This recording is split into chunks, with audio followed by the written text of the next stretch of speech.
Hello everybody, Master Claw here. Today we are reviewing the Star Wars Lightsaber Forge Darth Maul lightsaber. I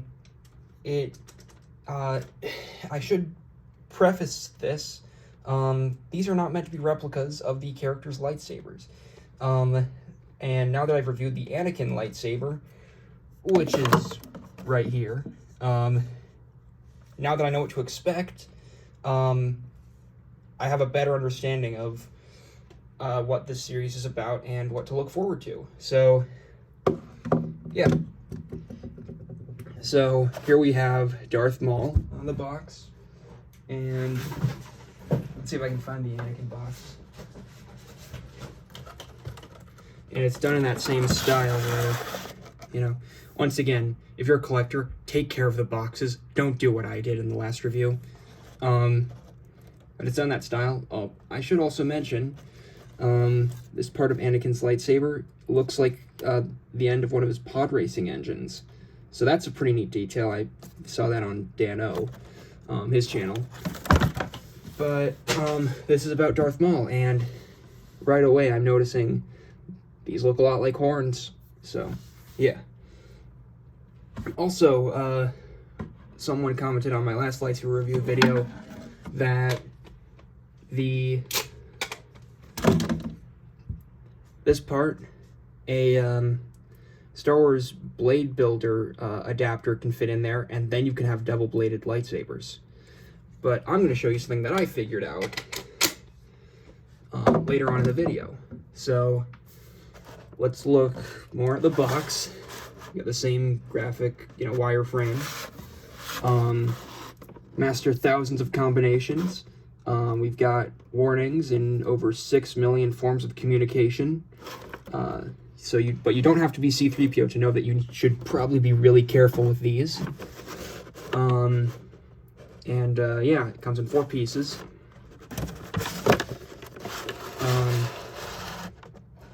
So yeah, that's the box. Let's get this out of here. So today, I've got these nippers, these snips, and I also have a hobby knife. Now, should be really careful with these. If you're a kid, and if you are, I hope you're watching with an adult. Stay safe online, kids. You want to make sure that the dull part of the blade is, well, you can either just pull it out like that, but what I like to do, just to make sure I know where the blade is, I like to place my thumb on this part, because there's this little ridge where the blade can come through. I place my thumb right here, and then these 2 fingers on the side where the blade is not sharp, and I can pull it out like that. So, yeah. So, yeah, let's get this open. Okay, so we've got all our pieces. We've got the core with the red kyber crystal. We've got the blade. We've got the base, and we've got the cap. They call it the cap. I think I should just go along with that. So, you put it together. Well, first, something I should have shown you guys in the last lightsaber review. There is this little button here, and that is for if you have the electronic components from the electronic lightsaber forge kits, and those are based more on being replicas of the character's lightsaber instead of just being based on the characters themselves. So let's get, yep, let's do that, then that, and then gotta try to get this in frame.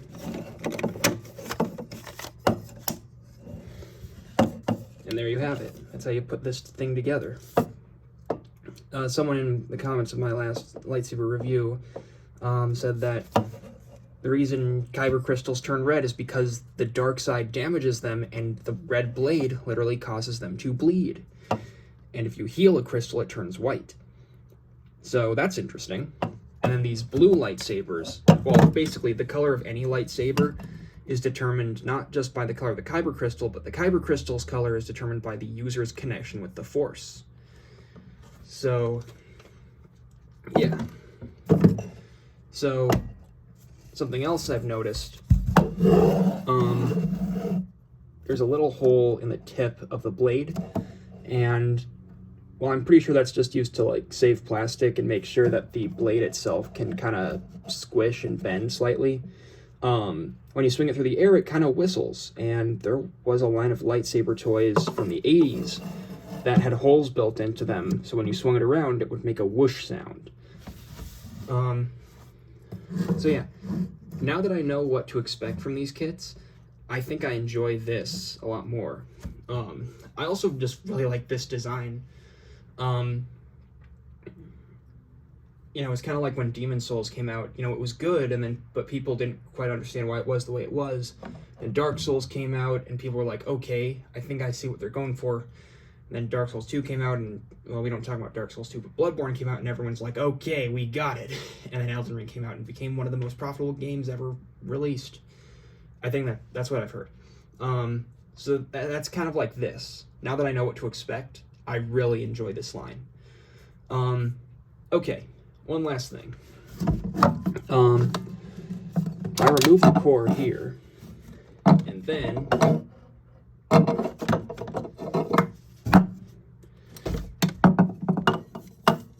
if I were to remove this, since the hilts are reversible,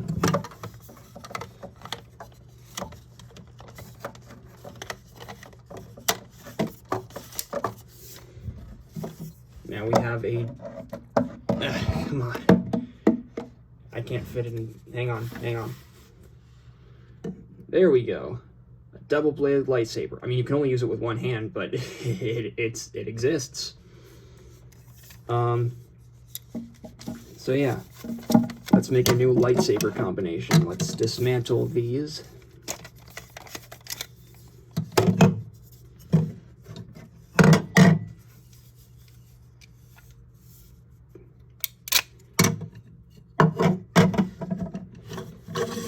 Move these all in frame. Oh. And now let's make a new lightsaber. Oops.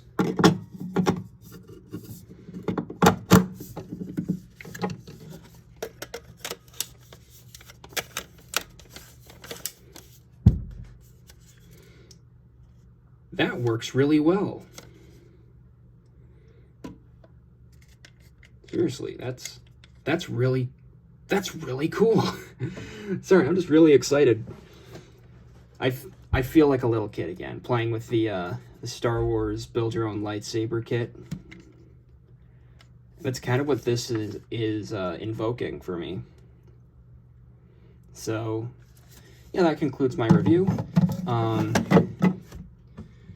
This was $15 at Target, excluding tax. You know, play safe out there, guys.